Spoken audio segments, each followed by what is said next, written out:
അങ്ങല്ലേ എൻ്റെ അമ്മ നാവെല്ലാം വരുന്നില്ലേ? അയ്യോ ഞാനില്ല, എൻ്റെ കുയിലിൻ്റെ രാഗമൊന്നുമല്ല. അതെന്താ അമ്മ അങ്ങനെ പറഞ്ഞത്? ഞാൻ ഇന്നലെ ഇവിടെ ഇരുന്ന് നാമം ജപിക്കുമ്പോ അവിടെ ചിലതൊക്കെ പറഞ്ഞിരുന്നു. അന്ന് എനിക്ക് ഗുളികയുടെ കളറൊന്ന് പൊട്ടിട്ട് വരും.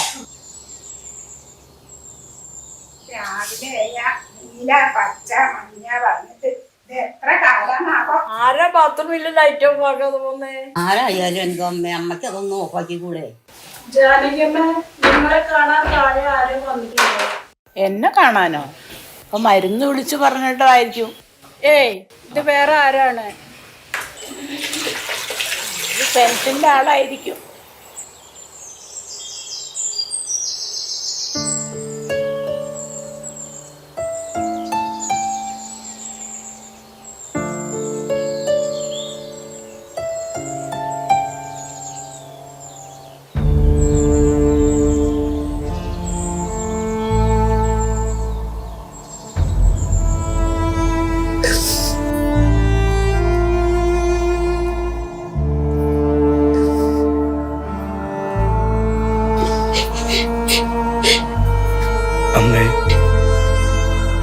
അമ്മയ്ക്ക് എന്നോട് ദേഷ്യമാണെന്ന്, എന്നാൽ അമ്മ എന്നോട് ക്ഷമിക്കില്ലേ?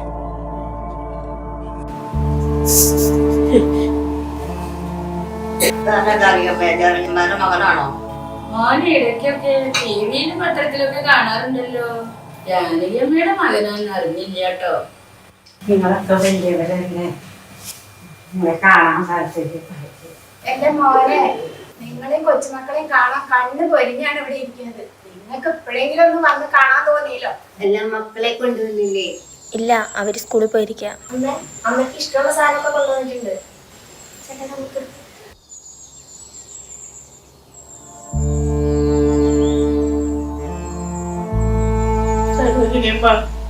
മേടിച്ചിട്ട് അവർക്കൊക്കെ കൊടുത്തോളൂ. മറ്റുള്ളവരുടെ നേരം കൊണ്ടല്ലേ നമ്മളൊക്കെ ജീവിക്കും. എന്തോ പണി കൊടുക്കാനുള്ള വരവാണ് മക്കളെ, ഇതുവരെ ഇല്ലാത്തൊരു സ്നേഹം. എൻ്റെ അമ്മോ,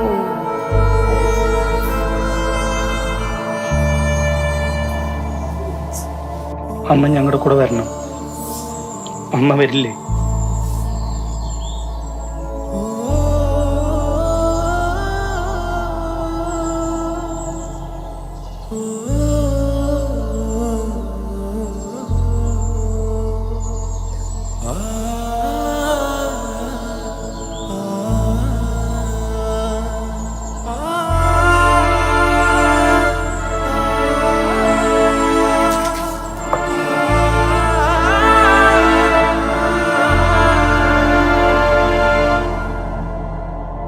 കോട്ടന്മാരുടേത് നിനക്ക് ഓർമ്മയുണ്ട് പോലെ? നിന്റെ അച്ഛൻ മരിക്കുമ്പോ അന്ന് നീ ഇത്രേ ഉണ്ടായിരുന്നുള്ളൂ. കൈക്കുഞ്ഞായി നിന്നെ കൊണ്ട് ഞാൻ ലോകം മുഴുവൻ ചുറ്റി നടന്നു. എന്തുമാത്രം കഷ്ടപ്പെട്ടാണ് എന്നെ കൈ നിലയ്ക്ക് എത്തിച്ചത്. അതൊക്കെ എങ്ങനെ എന്നെ മറക്കാൻ കഴിഞ്ഞു? അമ്മേ, കഴിഞ്ഞതൊക്കെ കഴിഞ്ഞില്ലേ? അമ്മ എന്തായാലും ഞങ്ങൾക്കൊപ്പം വരണം. ഒരുപാട് ആശിച്ചിട്ടുണ്ട് മക്കളെ ഞാൻ ഈ വാക്കൊന്ന് കേൾക്കാൻ. ഞാനിവിടെ വന്ന ശേഷം മാസം മാസം കിട്ടുന്ന പെൻഷൻ പൈസ കൂട്ടി വെച്ചിട്ട് എൻ്റെ പേരക്കുട്ടികൾക്ക് ഇഷ്ടമുള്ളതെല്ലാം വാങ്ങി ആ വീടിൻ്റെ പടിക്കൽ വന്ന് നിൽക്കുമ്പോൾ എന്നും ഞാൻ വിചാരിച്ചിട്ടുണ്ട് എൻ്റെ മക്കൾക്ക് ഒന്ന് എന്നെ നോക്കാനെങ്കിലും തോന്നണേന്ന്. അതിനുള്ള ഭാഗ്യം ദൈവം എനിക്ക് തന്നില്ലല്ലോ.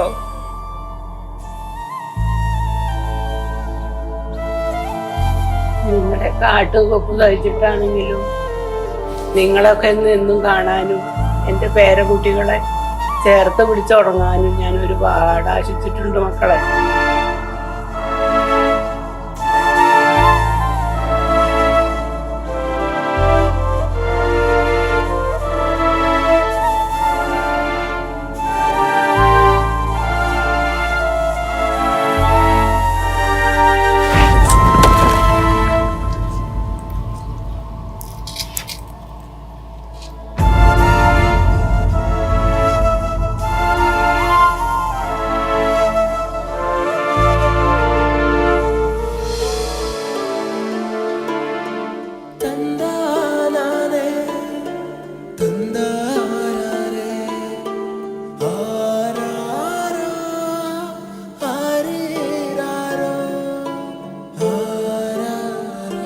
ഭരമേൽപ്പിക്കാൻ മാത്രം ആരും വന്നില്ല മക്കളെ. പിന്നെ ഇങ്ങനെ ഒറ്റയ്ക്ക് എണീക്കാനും നടക്കാനും പഠിച്ചു.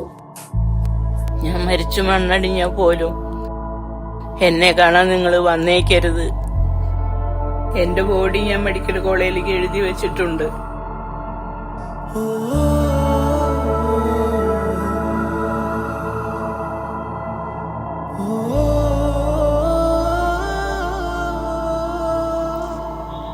നിങ്ങളൊന്നും പറയാതെ പോവാണോ? അമ്മേ, എനിക്ക് ഈയിടെയായിട്ട് അസുഖം കൂടിയിരിക്കുക. മരുന്ന് കഴിച്ചാലൊന്നും മാറത്തില്ലെന്നാ പറയുന്നത്.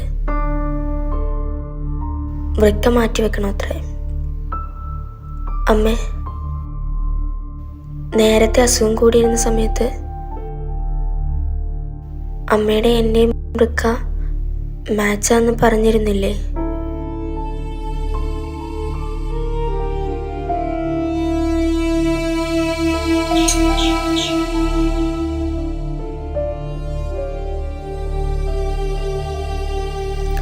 അമ്മേ, എനിക്കെൻ്റെ മക്കളുടെയും ഭർത്താവിൻ്റെയും കൂടെ ജീവിച്ച് കൊതി തീർന്നിട്ടില്ല.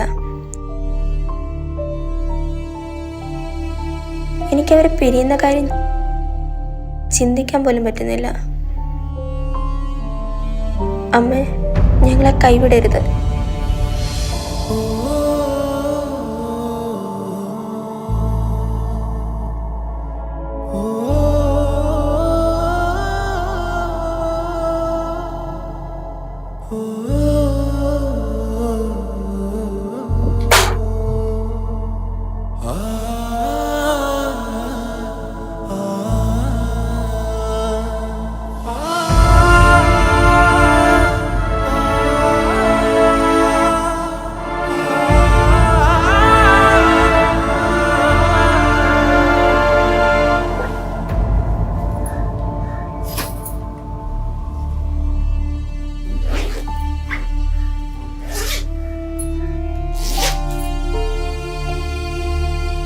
ജാനകിയമ്മേ, നിങ്ങളെന്താ ഈ ചെയ്യണേ?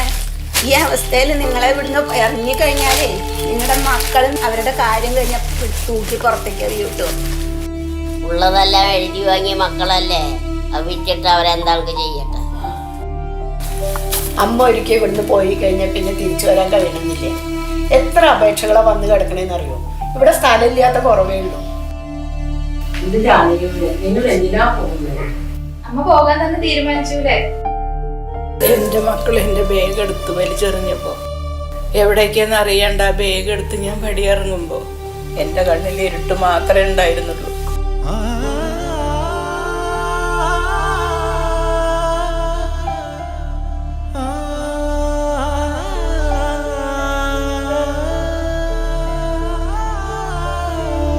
അവിടെ നിന്ന് ഞാൻ ഇവിടം വരെ എത്തിയില്ലേ? ശരിയാണ്, അന്നത്തെ പ്രായമാണ് ഇപ്പോ. ഉഴുവരിച്ച് തെരുവിൽ കിടന്ന് മരിക്കേണ്ടി വന്നാലും ഞാൻ ജീവിച്ചിരിക്കുമ്പോ എന്റെ മക്കള് കഷ്ടപ്പെടരുത്. അതിന് നിങ്ങൾ ജീവിച്ചിരുന്നിട്ട് വേണ്ടേ അമ്മേ? ഓൾറെഡി ഒരു കിഡ്നി നിങ്ങളുടെ പോയി കിടക്കുകയാണ്. ഇതുപോലൊരു ഓപ്പറേഷൻ തരണം ചെയ്യാൻ നിങ്ങൾക്ക് സാധിക്കും തോന്നുന്നുണ്ടോ? നിങ്ങൾ എന്താ മരിക്കാൻ തീരുമാനിച്ചോ? ദയവ് ചെയ്തിട്ട് എന്റെ മക്കളോട് പറയരുത്. അവർക്കത് അറിഞ്ഞ വിഷമമുണ്ടാവുന്ന എനിക്ക് തോന്നുന്നില്ല. എന്തായാലും ഓപ്പറേഷൻ ആകുമ്പോൾ ഡോക്ടറുടെ എല്ലാ വിവരങ്ങളും പറയും. അതൊക്കെ ഞാൻ നോക്കിക്കൊണ്ട് കുറച്ച് ദിവസമെങ്കിലും ഞാൻ എന്റെ മക്കളുടെ കൂടെ സന്തോഷമായിട്ടൊന്ന് ജീവിച്ചോട്ടെ. അമ്മേ, നമുക്ക് പോകാം.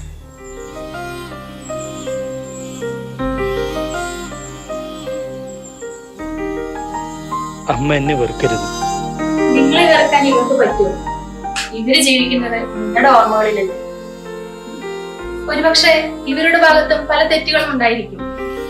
പക്ഷെ അതൊന്നും തന്നെ ഇവരെ ഇവിടെ എത്തിക്കുന്നതിനുള്ള കാരണം. ഞാൻ ചില തീരുമാനം എടുത്തിട്ടുണ്ട്.